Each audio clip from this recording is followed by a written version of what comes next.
Srimati Supriya Sule. Sir, I stand here obviously in support of the bill, but there are a few points I'd like to highlight in front of the Honorable Finance Minister. Actually, out of the last 4 weeks of the session, 1 week I was unfortunately here, but 3 weeks I've been here. And one minister who has almost led this entire session has been the Honorable Finance Minister and her MOS.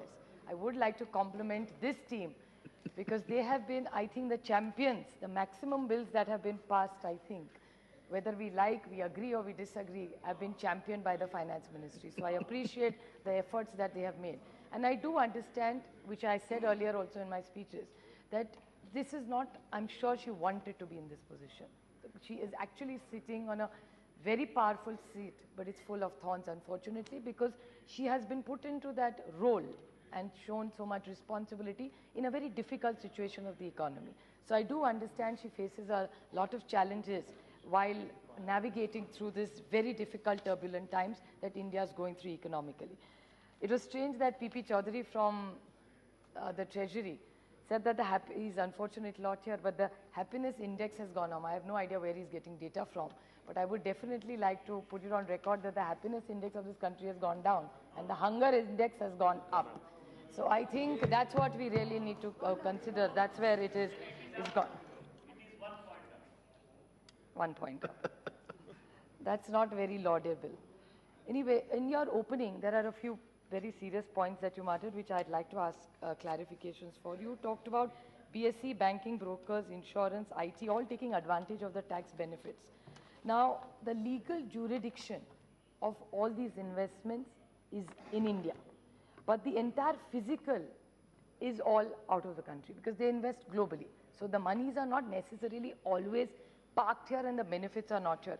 And you said that due to IT, about 10,000 jobs were created. Now, because of the back office work, which is wonderful. Look, I'll give you a parity example of the Rajiv Gandhi Infotech Park, which is in Maharashtra, and my state happens to be in my constituency. It's a much smaller infrastructure. It's put up by people who invest, and lakhs and over 3.5 lakhs directly and indirectly, the other indirect, I don't have to explain that to you. You're aware of all this. Jobs are created. So for the kind of monetary investment that we make, what is the cost-benefit analysis of the amount of investment that we have put in and the returns that we're getting? 10,000 jobs at a go sounds exceptionally impressive given the situation of unemployment in India today. But really, for the amount of land and the investment, it is actually peanuts. Because Rajiv Gandhi Infotech Park, as a concept of an IT hub versus an international FSLE is way different. I mean, I know the concept is completely different. The IFSC is a different concept, the IT, but if you are going to look only for job opportunities, is IFSC an option or is IT Infotech Park a much better option? Because we do give tax benefits there also. Here the kind of tax benefits that are given are exceptionally high. I would like to flag a point which is about Mumbai since I come from that city. The HPSC, the committee, the high-powered committee, which a lot of people have referred to, there are 3 quick points I'd like to make. Is why were they not considered Mumbai? It was happened in Gandhinagar, I have no objection. If another state is doing well, we are happy. Eventually, we are one country. So if one benefits, we all benefit because of each other. But really, when Mumbai was the first choice recommended, why were we denied this opportunity? They could have had Gandhinagar and Maharashtra. Why not both? That's my first question. Second is Mumbai. So that's the first one. Second, the report specifically says that unless the GDP and the growth is over 10%, this will not flourish. This is what the note says. So what is your view or the ministry's view on this? I would like to ask out a clarification for my knowledge. And it says unless there is, our opening remarks, that there were good investments made, but the job creation comparatively is not very good. But what I can't seem to understand in this entire concept is there is onshore and there is offshore. Now, what is the definition of onshore and offshore? Because what I understand from this whole concept is that if it's going to be physically, the monies are going to be out. Only legally it is here. So what really is our country achieving? I mean, a lot has been said about Singapore, a lot has said about London. I think those are different economies, their sizes are different, their development indexes are different, social denominators are different. We are a very different country. So look at the size of Singapore.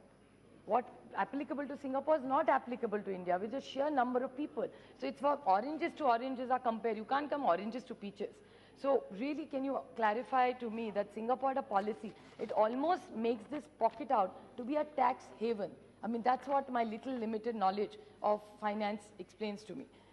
About KYC norms, we are very happy that this government wants to bring in black money, wants to bring in transparency. Now, KYC norms are applicable to everything. There were talk about participatory notes, about these masala bonds, all sorts of things one gets to read in newspapers today. But if there is no disclosure, is what I understand. If you could kindly throw some light on it, then this is going to be money laundering. This will be only dirty money.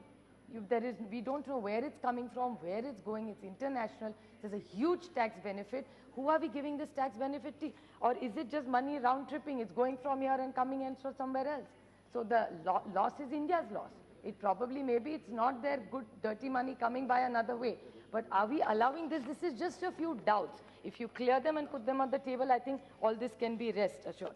So I just heard this was under the SEZ. If I am correct, please, I stand corrected. This was under the Commerce Ministry, which has now come under the Finance Ministry. Is that correct? This whole concept was, and now it's been changed. So I would like to ask you that you talked about RBI. Now, I have reservations about your comment, Pinaki Mishra ji. He is right that a lot of wrong may have happened, but I still have faith. I think RBI is a great authority of India. We have full faith in it. And I think things may have gone wrong, but this is our chance to correct it. Just doesn't mean by making one more law, does that mean it's going to improve? Only time will judge us. But by starting multiple authorities, is it going to help our solution? And again, I would like to reiterate that I hope we've been through cases of Hawala, Forex Index, hundreds of things. I think India is really looking for a cleanup, which is government claims. But if you are hurting every institution at one time, what is going to be the outcome? We all see what is happening in the economy of this country. We are going through absolutely a struggle. And I compliment the honesty of the finance minister when she talked about the slowdown. I really appreciate it.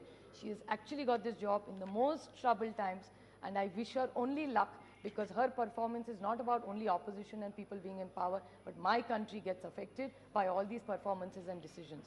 So I urge her to give all these clarifications, and if India really wants to be ahead of its time, ahead of the people, to create, what do we need a good economy for? So that our people benefit. We get better jobs, better lifestyles, and create wealth in this country and make sure that poverty is elevated. So if that's our final goal, then do we elevate it? So is this the way out? I mean, given all the crises that we are going through, do we really need this bill? Do we really need, if there is any suspicion that this is a tax haven, we need taxes. You haven't paid us.